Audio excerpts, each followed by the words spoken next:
I'm a little excited to do this discussion board, and for the reason being, I am right now at a conference that will start tomorrow, and it's called the NC380L, and I am part of that conference, and so we're going to have a lot of presenters that there will be available to talk about distance education. So I'm kind of excited, and I'm trying to get this where it's not too many minutes on this. So we've been setting up, so I'm kind of got an adrenaline rush. But anyways, the discussion board that we were asked to talk about was on Simonson's equivalency theory and the idea that distance education is not identical as face-to-face learning. However, it can be equivalent. Um, the theory states that in order for distance learning to be successful, it must be based on the idea of equivalency meaning. And, the equivalent or equal learning experience is what every student should get, whether it is online or face to face. So this week we were asked to relate the definition and examples that our textbook had given us. And so equivalency of the development, the implementation of the management of a distance learning program for, and I chose the university, which my experience here lately with K through 12 has been new for me too, and I'll explain in a few minutes. So, as one of the things that I can relate with this is I have worked hard in the last few years to get my bachelor's and to get now working on my master's here at Liberty. And, because of distance education, I haven't been able to work on this. I wouldn't have been able to work on it in a face-to-face class. So, I require the distance education to be available for me in order to get my degree. And so, the one-on-one instructions, there's very few, that you can get really good one-on-one in a distance education. But I feel like the theory has really been open to me when I look at even our class.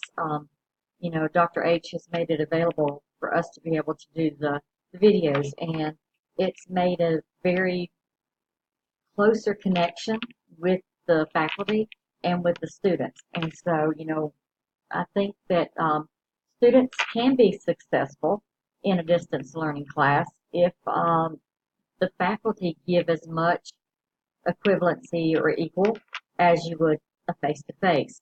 It might mean more work because of the way that you are, giving out the instruction and expecting the students to, as far as do their own work too, communicating with students. So, it's important for the students to be successful using a distance learning program. So, we use the LMS Blackboard. It houses everything for us. And so, we should receive the same access, student support services as an online campus student would, as an on-campus student would receive. So there's so many things that, the attributes that go along with being a distance education student as a face-to-face student. And, it makes it really important that the availability and the convenience and the support are equivalent, that the educators, that are teaching the online course, make sure that they give the student. And I think a lot of that means that we need to be trained. It's important to know how to give support. It's important to know the content, the curriculum development, to make sure that when you're developing, it's the same equivalent as face-to-face class. And they need to make sure that the communication is the same as it is in a face-to-face class.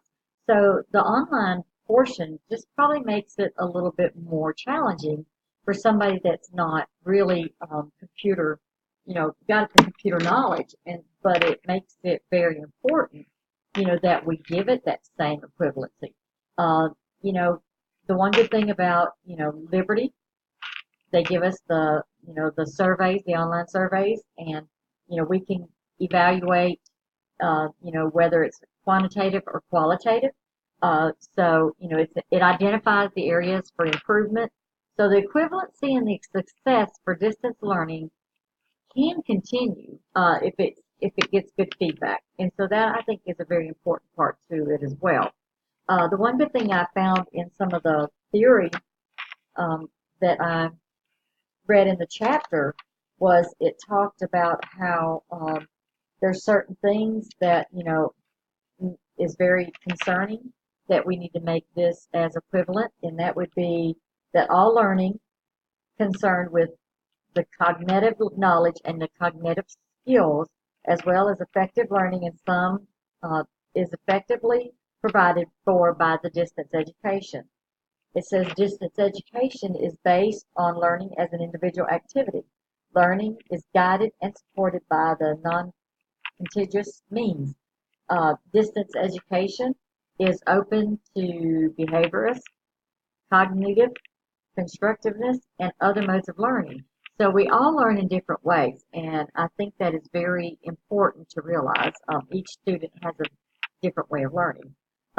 Distance education can, be personal relations, study pleasures, between students.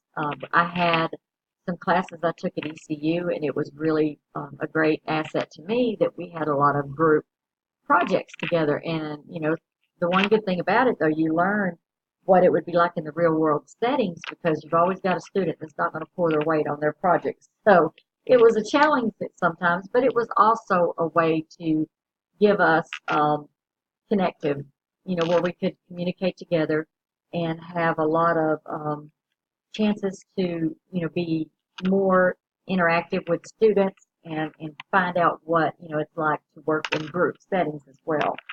Uh, it's an effective mode of training. Distance education can run risk of leading to mere fact learning or reproduction of accepting truths.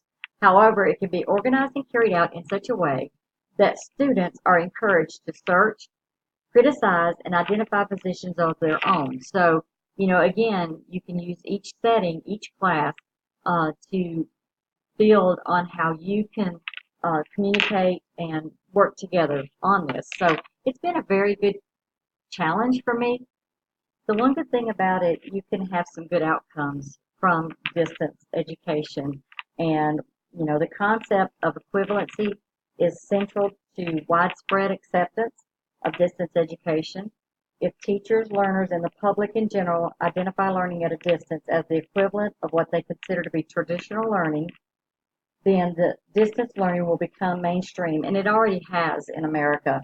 Uh, it has to be equivalent though to face to face, and I believe we as the education world, I know at our college have realized that that is one thing that we need to make sure that we involve the students, we get the learning activities to where they're more interaction, and the equivalency can really be based on core values held almost sacred in America education, such as the use of a regular classroom, teachers to facilitate the teachers in the learning process, and local control, small class size.